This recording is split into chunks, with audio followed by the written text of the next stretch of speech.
What's going on? What's going on? Thank y'all for checking in with us today. Special day, special time for a special guest. So we went live yesterday. A little bit to talk about the first round of the draft. But we had to come a special time, man. We had a special guest, Jay Gardenhire, in the building. What's going on, my guy? Nothing much. I'm good. How are you guys? Doing good, man. We appreciate you coming on, man. It was me that reached out to bro as soon as I saw him on the UGA visit, me being a UGA dog and loving the dogs myself. I said, man, let me go take a look, man. Let me look him up. So I went in. He's at DePaul Christian Academy. How do I put the proper name? I'm sorry, I don't want to mess it up. DePaul. So it's DePaul Catholic. It's just DePaul Catholic High School. DePaul Catholic High School out of New Jersey, correct? Yep. Mm-hmm. Looked them up, man. Was able to check out their season. State champions. That's always a blessing. Have a champion in the building with us today, sitting here. Have you guys got fitted for your rings yet? Let me ask you that question. We actually, we got them. So we got them last months ago. They got us. They really went all out. I know the other years, like in our school, we have a big trophy case with all the trophies. Mainly all of our trophies are football trophies, but our football trophies, and there's a ring box in the middle of the trophy case that has all the football rings. It just shows like throughout the years how big the rings got. So this year they kind of went all out and put the actual ring, the school ring, in the case, and they got a whole case with the light up thing and got everybody's name on it. It was really, they really went all out. Yeah, that's dope. So how did you get started into football? I know me and you talked a few moments ago. How did you kind of get started in football and sports, like growing up? What kind of turned you on to that? Who turned you on to sports? So, sports, I've been playing sports ever since, I started off with track. I started off running track. I was pretty good at that. I played every sport. Football was the last sport I ever played. So, I just never played. It was never really something I really was interested in doing. So I did track, soccer, lacrosse, football, or basketball, baseball. I did everything other than football. Everybody would tell me, why don't you play football? And it was like, nah, my mom wasn't, because, back when I was in kindergarten, she started looking up the NFL brain injuries and all that. And she was cool on it. But she's more okay with it now, just seeing what football can provide for me and for us as a family. So, she's kind of cool with it now. So football was the most recent thing I started playing. I started playing, probably we're coming up on 10 months ago is when I started really playing. Seriously? You put on your first set of pads really 10 months ago? Nah, if we're talking about first set of pads, probably July. We're talking about July last year. But we started lifting. I started lifting February, ready going down to Georgia was the biggest thing. Never just even not playing football prior to this, you hear about Georgia, Bama, the Gators, you hear about everybody in the SEC. That's all really really big. And you just hear about those schools, but a lot of kids, and I just really like to take a step back and just really realize the opportunities I've had, because millions of kids in the country look at those schools and I want to go there, and to actually see it eye to eye, see and talk to Coach Smart for 10 minutes, and that's that's valuable time. You get to talk to the best coach in the country who won 2 national championships back to back with stacked teams. It's crazy. So that was probably the biggest thing. I definitely, just getting looks and all that. It started early. I started playing football in maybe February, March, and I got my first offer. I think it was in May. And I never even played. I didn't step on the field. It was just he came because bro, they just came out there. It was him, off of him. That's wild. So, during basketball season, that's where like the interest to football started coming up. Was like we had, so at the time, my freshman year, we had a DN that went to Rutgers, who later went to Rutgers, and a whole bunch of FBS, FCS kids that were just going to play D1 football. And, our coach, who in Jersey, his family, my coach is Nick Campanile, in Jersey, his family names all over every sport. But I got you. I looked him up when he followed me. I seen the people that followed him, and I was like, "Oh, okay, this is he knows." Yeah. So, he coaches at my school. His other brother, he has 4 brothers, and they all coach at every level. So his other brother coaches at DePaul Catholic, which is our rival, and they're in Jersey. National. Oh wow! They produce a lot of kids over there. So we play them every year, and that's a great game, just a brotherly game. Then his third brother last year was coaching at Rutgers and is now coaching at Syracuse. He's a tight end coach over there. And then his last brother, his oldest brother, I'm pretty sure, is coaching as an assistant coach with the Dolphins. So his family's all over the sport. But just during the fall last year, he would just have you'd see Rutgers and just even schools around here, but just Rutgers, Penn State, all those coaches would just come to school and they'd be looking at the kids that they came there for, but it's hard to miss. I'm very hard to miss. So it's like, let me remind everybody, he's 6'8", 320. Yeah. And he's a sophomore in high school. Yeah, just want to throw that out there. You just go around school and every day they're stopping you. Like, you must want to pay for college. You just want to pay for college. Like, you don't know how much your body is worth as a football player, your skill, your ability, and not even ever seeing me do anything athletic. See me just walking up and down the hallway, they're talking. I'm like, at some point, I'm kind of realizing like this is something that I'm gonna have to tap into. I got you. So that was great. Just hearing that, it was kind of inspirational. But at the time I was playing basketball. Like I was gonna say that. So you told us earlier that you were playing basketball. You play AAU. Mm-hmm. What position? What center? I was center. Power forward occasionally. That's when I played with the older kids. But mainly I was a center. Okay. So that was fun. My AAU coach got me into the school. And basketball early on was good. Playing summer ball and fall ball, that was great in Jersey. Jersey, I think in a lot of sports, I think in every sports, Jersey gets overlooked a lot. Just for the size of the state. But we produce so many good players that get overlooked. Even the players that do, they don't get the recognition that they really deserve because we really produce like good ass players. Because when you think of the names, basketball was going good, and through the end, basketball kind of drifted off for me, kind of less interested in it, and I needed something else to do. So I was like, football is just something I could do. My coach now is extremely excited when I told him that, because that's another. Of course, hey man, that's a piece that you can add to the team that's already really good. So I started. So starting off sophomore year or in the summer after freshman year, started practice. And just really seeing like I could be good at this, and in my first couple of weeks, like and it wasn't always easy at the beginning, of course, and that's with everything. I would just kind of beat down on myself a lot. Like it's my first week, like I've never played defense, and my first week, so practice started. So my first week was our second week of practice because I was away on vacation the first week. Oh, okay. So I got you. You already a week behind. I'm already a week behind, and I'm new. So I'm beating down on myself practice every day. I'm getting my ass kicked by dudes that has just been playing the sport longer than me, and I don't understand that. Like they've been doing this way longer. Their technique is better than mine. Like you just got to understand that it's all a process. It's all going to take time.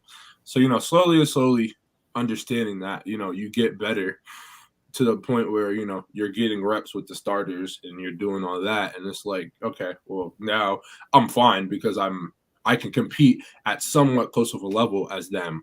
So it kind of sunk in, and just understanding going through the summer, really just growing as a player, exceeding the expectations of my coaches, that's just something that, I like to do, and I did last summer.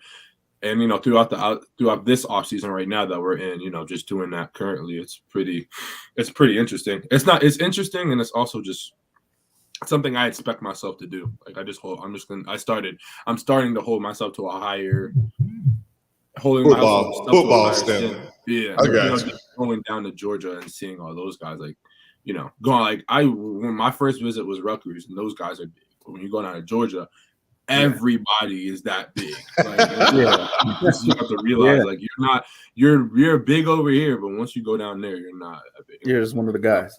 Yeah. So I mean, just learning and all that stuff currently. I'm just trying to, I'm gearing up to competing this summer for the starting job at tackle, which is a big thing for me, because that's the next stepping stone to going to play in college. You mentioned that you started off as a defensive tackle, and you started off on the defensive side. And I did look on Max Prep, and then I see they have you listed as a defensive tackle.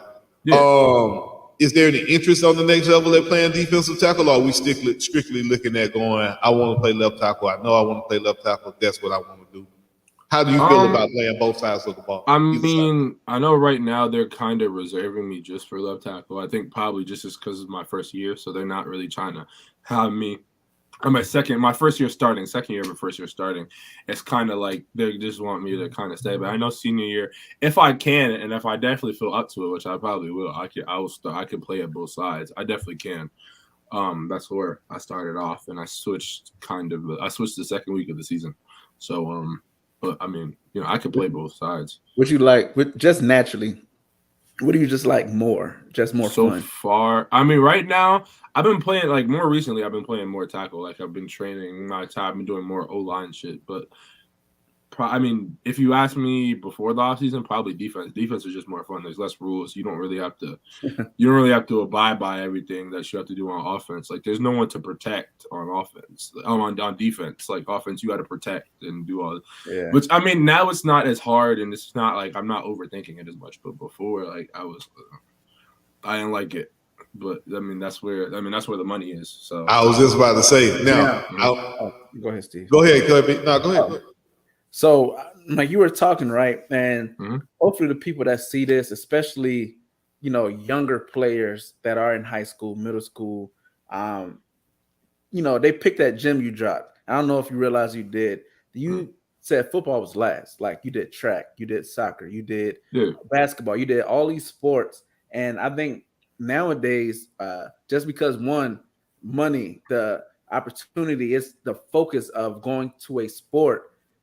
People try to focus on a particular sport when, back in the day, guys played all. And I think when you look at guys like yourself and other guys like that are in the league, or, whether it's baseball or basketball, they usually played different sports throughout the year. They didn't just play basketball all year or football all year. Like, they played everything. Like you say, it helps. You look at Ndamukong Suh. He grew up playing soccer. He didn't play football until he was in high school. Javon Dexter just got drafted.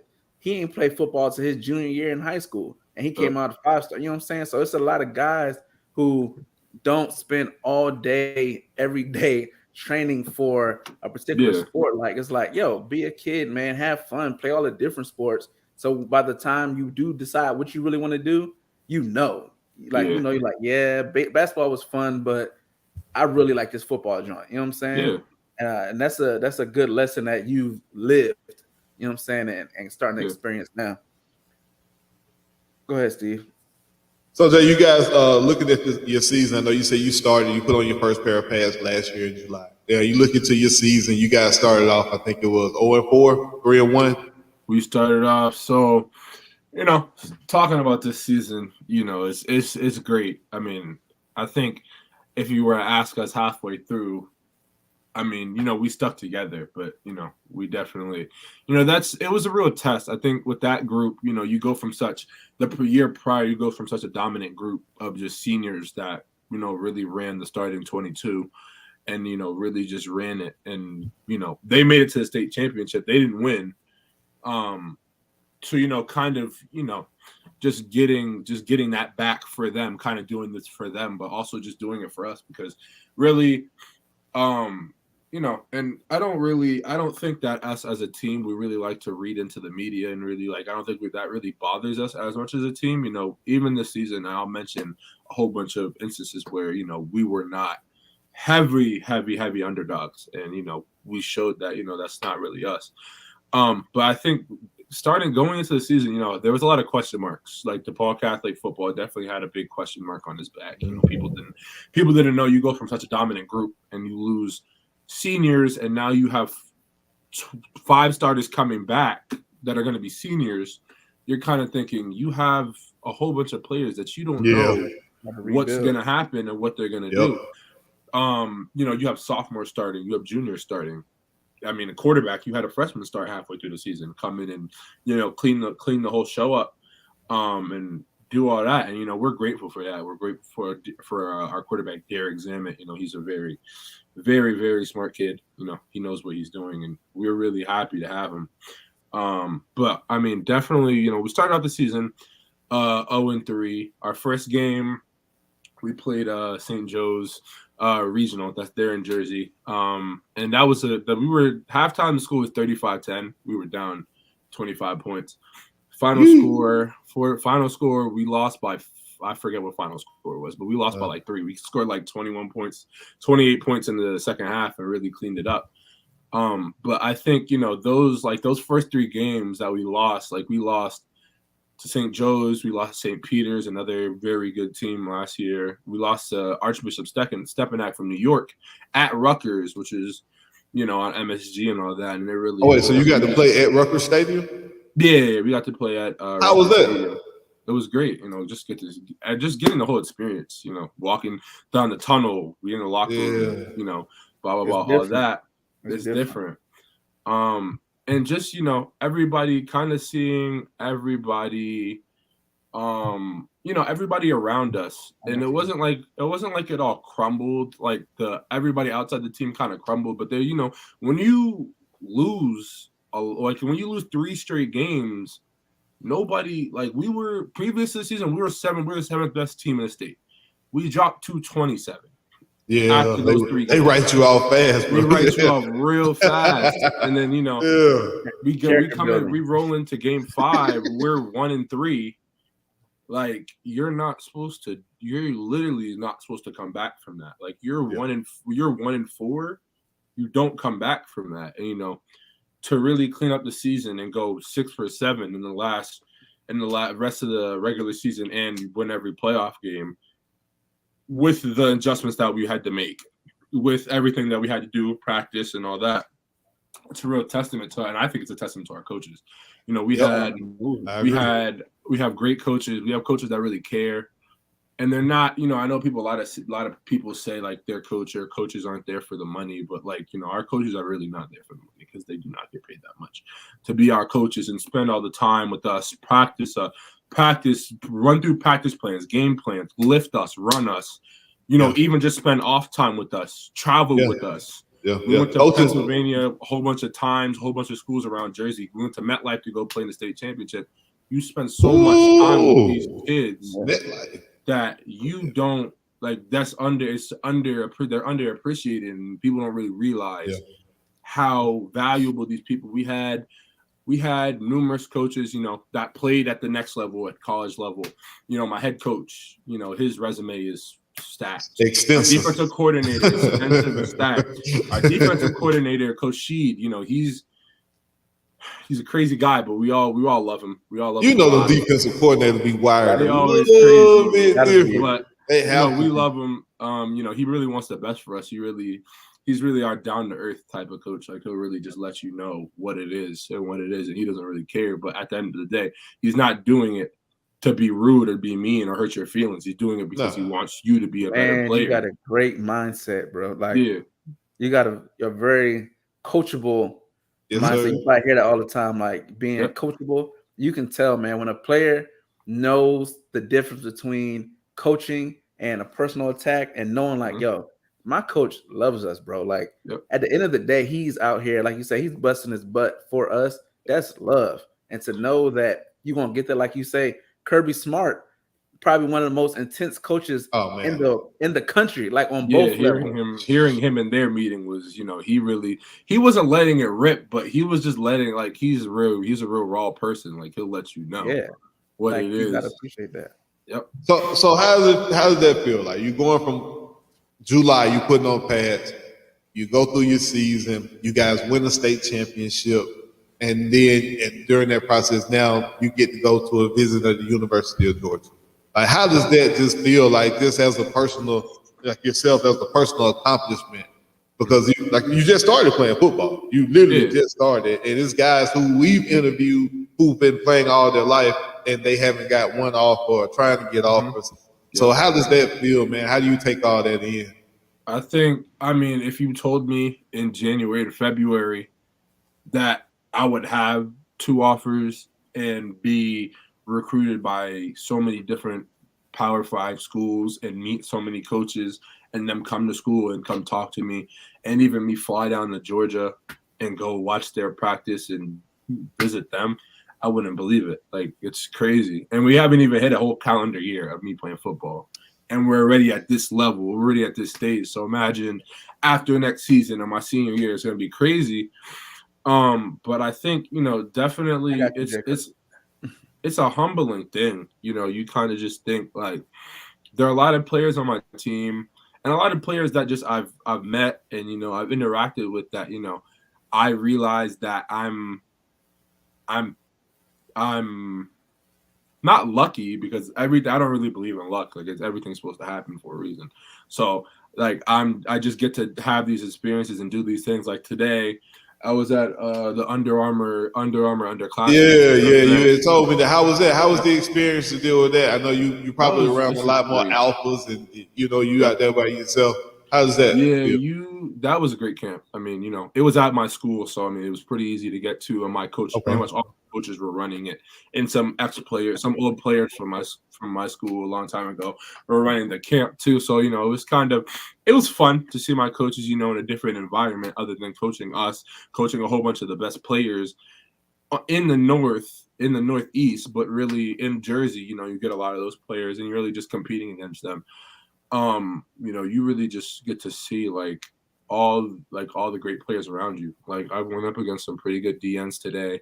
And I personally, like, when I go to camps and do all this stuff, I like to go against a variety of kids. Like, I like to go against like speed rushers, power rushers. I want to go against, because that, it gives you the most tools and it gives you the most experience with everything. So when you get to the season, you already have those type of experiences and type of you've seen it all. So we got a question here. It's kind of alongside. We didn't put it on the screen. We don't want to block you out. It says, how do you feel about technique when it comes to defense? Learning more about the techniques and mechanics at the next level and defending the defensive position.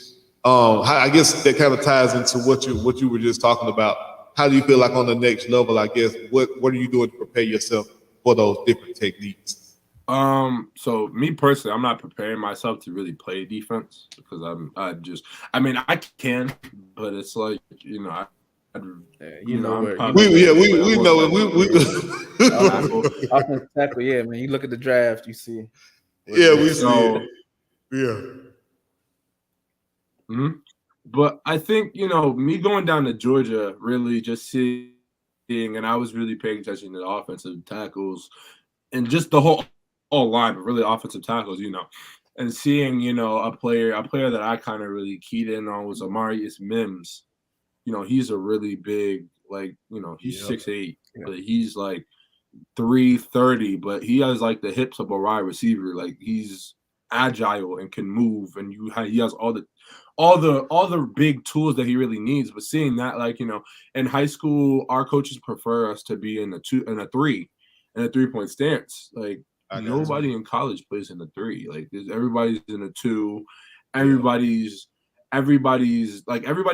stance is different. So kind of just, me coming back, and I came back in the day after I had O-line training at the facility. It's just like, I tried to apply. I applied some of those things, had some conversations with my coaches. they're fine with me moving to a 2, and I'd rather start now than have to wait till senior year or wait till college, and then I'm not comfortable playing in the 2. Yeah. Yeah, man. Okay. So I mean, I plan to apply that, whenever I can. But I mean, it's definitely different. It's definitely, yeah. So who do you watch on a professional level or maybe college? But when you decided to really like, yo, I'm gonna buckle down, play this offensive tackle. What film did you start watching? What player did you start looking at to be like, how do they do it?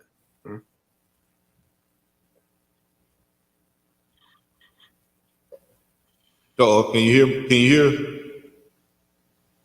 Maybe you hit mute. Unmute. There you go. So definitely Trent Williams. That's just a great left tackle. Just on every level, every part of the game. He's just really dominant. Yeah. So Trent Williams definitely. Tristan Wirfs for sure. He's just a bigger, like Trent Williams. I think is more agile. But Tristan Wirfs is just he's just a big person. Like he's big and he's athletic. Like he can really move. So really just looking at bigger tackles. And even I look at every tackle, every time I'm watching film in this NFL or even college, I just look at like those type of things. And definitely Trent Williams is probably the number one. Okay, so give me your Mount Rushmore of offensive tackle. I would say offensive lineman. You ain't even got to just go tackle. This is your Mount Rushmore, your top 4 all-time offensive linemen. No matter the position. So me personally, I don't speak on players that I've never watched. Like I don't think I want to see the ones you see. Yeah, this your Mount Rushmore. We ain't got to go by historians. Yeah. We got Trent on there. We know that Trent. We're gonna put Trent on there. I'll probably put. I'm just gonna base it on players I watch. So Tristan Wirfs, Trent Williams. I'm kind of interested. Learning the game. Kind of, you got to get interested in like you have to kind of know. You don't have to know every position on the line, especially at tackle, but just knowing, like I watch guards sometimes. So like Quentin Nelson. And Jason Kelsey too. I watch. Never will play center, but just Jason Kelsey. Seeing him in the run game is really like it's really exciting to watch. When he go from his double team and get to that next level, it's crazy. His technique is nuts. So you've named 4 guys, right? I'm very familiar with O-line guys. You've named some dogs, like and not in the sense of just finesse, like they're like maulers.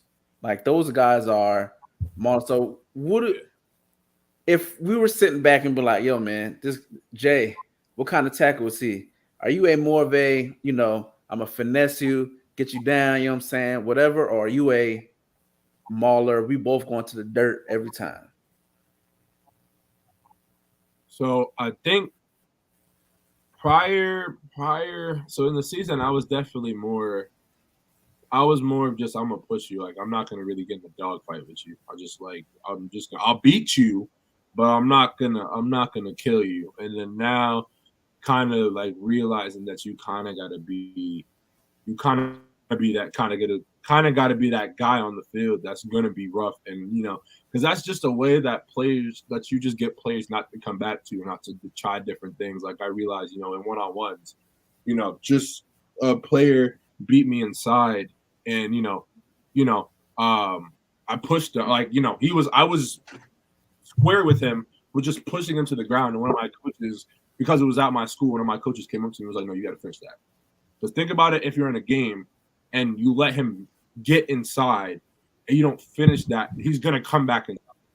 So if you're gonna let him come inside, kill him so that he won't. And then when he goes outside, kill him so that basically my goal when I play tackle is to have D ends and D linemen trying to have to craft things on the go.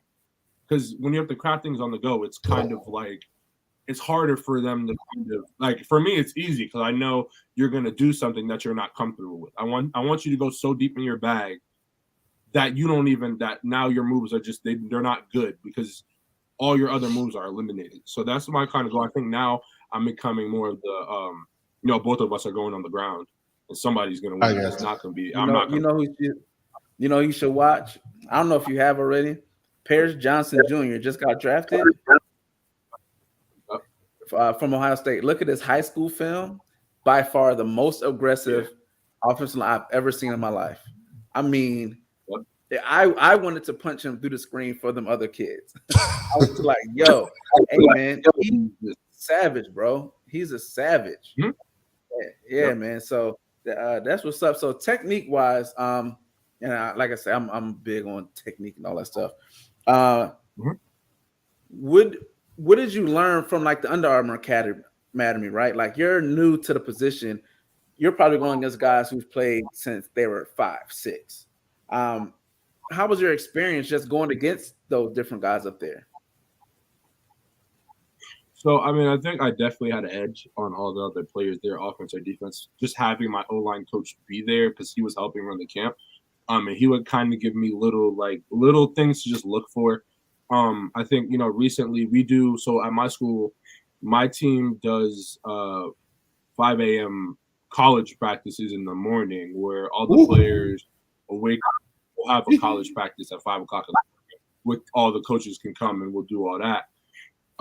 And, just kind of even going against the Deons on my team, really just realizing like it's all about where they line up because that's how you know what you're going to do on that play. Realizing if they're out wide, if they're out so far, you don't have to kick 4 times to get to them because if you kick 4 times, they're going to beat you. So kick 2 and react. If they're tight, if they're playing half a man, jump set. You don't even have to kick because they're on you already. If they're one man, if they're playing a man over, then it's one kick and see what they do. But just realizing you have to kind of just realize what kind of player it is, and you can't really take the first you can't really, especially at those camps because they record everything at those camps and they analyze everything. All right, so I'm about to go. You can't really take as a tester to kind of realize what kind of player that the D end is. It's kind of just you have to figure it out on the fly. So I was going against. I mean, today I think I definitely went against speed rushers. There were a lot of speed rushers. But I think just kind of that's kind of the biggest thing because after you realize where they're at and where the angle that they're coming from, that's like half the battle already. Now you just got to worry about what kind of move, what kind of fake thing, what kind of pump they're gonna try to work, and then counter that. And really just working on kicking them out because if you kick them out, it looks better for you than just standing there holding the block. So for me, I'd rather just not hold the block as long and kind of go to I'd rather just I'd go to the ground. Now I'd rather go to the ground compared to before. Nice. I got you. So talk about that and we wrap it up so we won't keep you all day. We know you've been at practice, man. We definitely appreciate you coming on. Say you're an NBA guy or you're a basketball guy. That's your background. Who you got winning the championship this year? So me being a Jersey guy, Kyrie isn't in the playoffs. I don't know. So I would say wherever Kyrie is, but that's not. It's not an option. So I definitely think I'm a KD guy. Ever since I started really paying attention to basketball, KD is just a different player. It's a player that I've always liked to watch and just kind of admire. So I'd say. I mean, y'all damn near the same height. Y'all damn near the same height. So, yeah. About the East. I don't know. I think on both sides, like the Eastern and Western Conference, it's really anybody's game for real. Yeah, I think this might be the most open season that NBA's had when it comes to I don't say open, but the most parity when it comes to the playoff. You really don't know. I don't know who's going to win this game right now. This game 7 is on right now and it's going crazy. So somebody, it's rare, somebody is taking the Warriors to a game 7 like that. One of the Warriors. And it's the Kings. So I mean, you just got a lot going on. I'm gonna ride with Denver. I think Denver will pull it out of the East, out of the West, and I think the Celtics will come out of the East. I'm a Hawks fan, of course. You know I'm a Georgia everything. Hawks, Braves. See, I got the Braves hat on. I got the Georgia behind me. I got the Falcons behind me. You know, that's kind of the gist of the show. Georgia versus Florida. That's how we started the show. He a Florida Gator fan. I'm a Georgia fan. Yep. You know, that's how it started. You know, I'm gonna call Billy to get you down to the swamp. There you go. No, don't do it. Don't go down. So, now I do have a question, right? Before you go, now this will be my last question. Yep. Recruit. So everybody talks about recruiting, you know, as far as like where kids are going to college and what they look for, and we all know facilities and fun and all that stuff. You're a high school, rising high school junior. Yep. 6'8", 320, correct? Yep. How is the have you had to deal with recruiting on the high school level? Because you have the IMGs, you have the a lot of the prep schools up and down East Coast, West Coast, the Bishop Normans, like that's a real thing. So have you started getting those calls too? Sounds like he had one. Yeah, I had. So, you know, it was crazy. You know, local definitely. You know, there's definitely been some inquiries about me at other Catholic schools in our league. You know, definitely. But I think nationally, yeah, I think there was a couple of players after. You know, Georgia's an amplifier for anybody that goes down there and visits. Like, you know, just the attention from the people in Athens and in Georgia just alone is crazy. But you just see your post gets sent everywhere and everybody sees it. The interactions on your post is crazy. I think, you know, I got some inquiries from some kids in Florida that want me to come down there and go play at their schools. One kid from Duncanville in Texas hit me up. Hey, down the street. Whenever you want to come down here, you know, is where we want you and anything like that. And it was like, you know, just hearing that, you know, and I haven't really, to be honest, like people kind of like say I've done things. I haven't really, to me, I haven't done anything yet. Like I haven't really done anything. So to not have really did anything and people already want you to come play at their schools, like, and go somewhere else, is crazy. I think you definitely locally in Jersey, a couple schools have a couple players and a couple schools, coaches that know me have reached out and, you know, talked to me and talked to my mom and that, and, you know, tried to make it happen. I think just with DePaul and like the couple things that are keeping me there, my coaches are keeping me there. You know, I love those guys, and those guys put in a lot of teaching and a lot of effort into me so far. And, you know, as expected, that's their job, but also just they don't have to. Like, they really just, you know, done a lot of things for me so far. I think also just, you know, my teammates around me, my class, you know, I personally think, and it's very much up for debate in Jersey, that we have the best 2025 class in Jersey. Like, we have the best. You know, it's only one way to prove that, though. You gotta come away with another one. You gotta have another one. Yep. Just saying. I think we have the best. And, you know, these guys, you know, just have done everything to kind of get me to play. But now seeing the attention and all the things that I'm getting, you know, I'm grateful for them, you know, persuading me and getting me to do the things that you don't always want to do. So I think I'm definitely thankful for them inviting me and everything, just to be a part of the team and to play and to be a big part of it. What's next for you, Jay? What you got on your what's next on your plate? You did the Under Armour practice today. What you got next on your plate for you?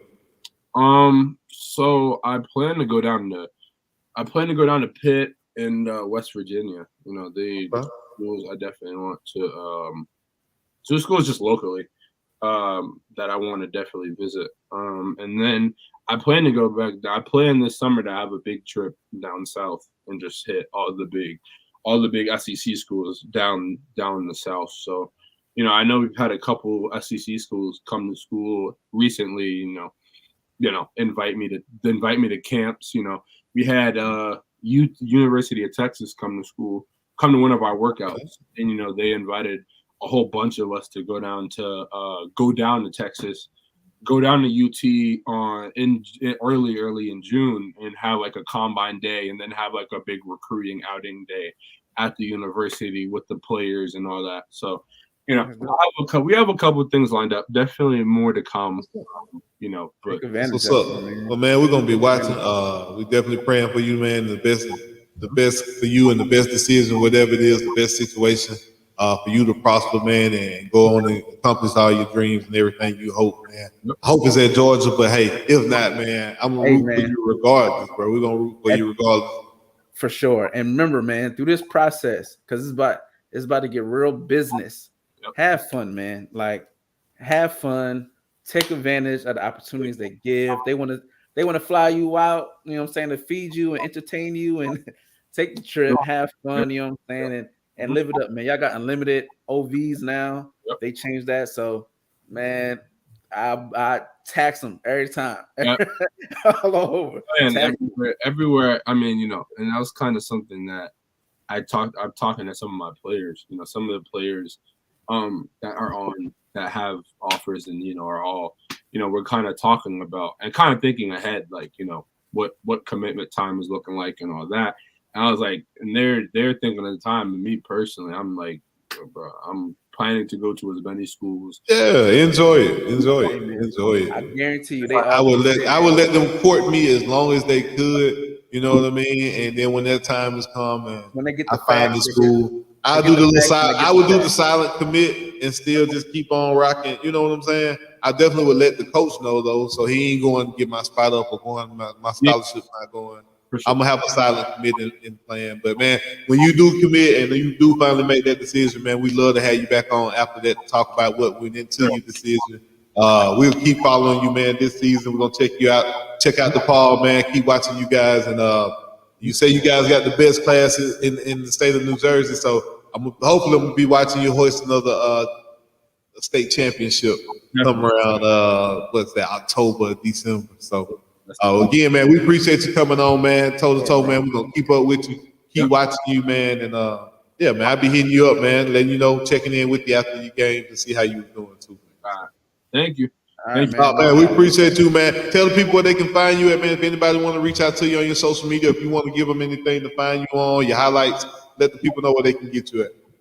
So Instagram and Twitter is just Jay Gardenhire as one thing, at Jay Gardenhire. My huddle, I'm gonna put that in my Twitter, so that's easier to get to.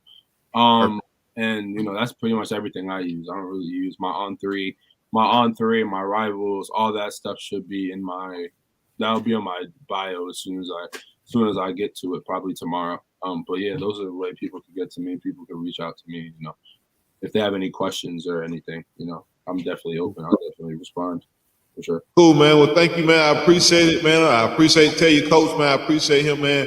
Your mom allowing you to come on and do this with us, man. I'm thankful for everybody around you for allowing us to have this opportunity as well, man. So big shout out to them, man. I know your coach is watching. They retweeting and posting everything. So big shout out to you guys at DePaul Catholic, man. Have a good season, man, and we'll be watching. Thank you. Thanks, man. And Toe2Toe, man, we out. Appreciate y'all for tuning in. See y'all next time.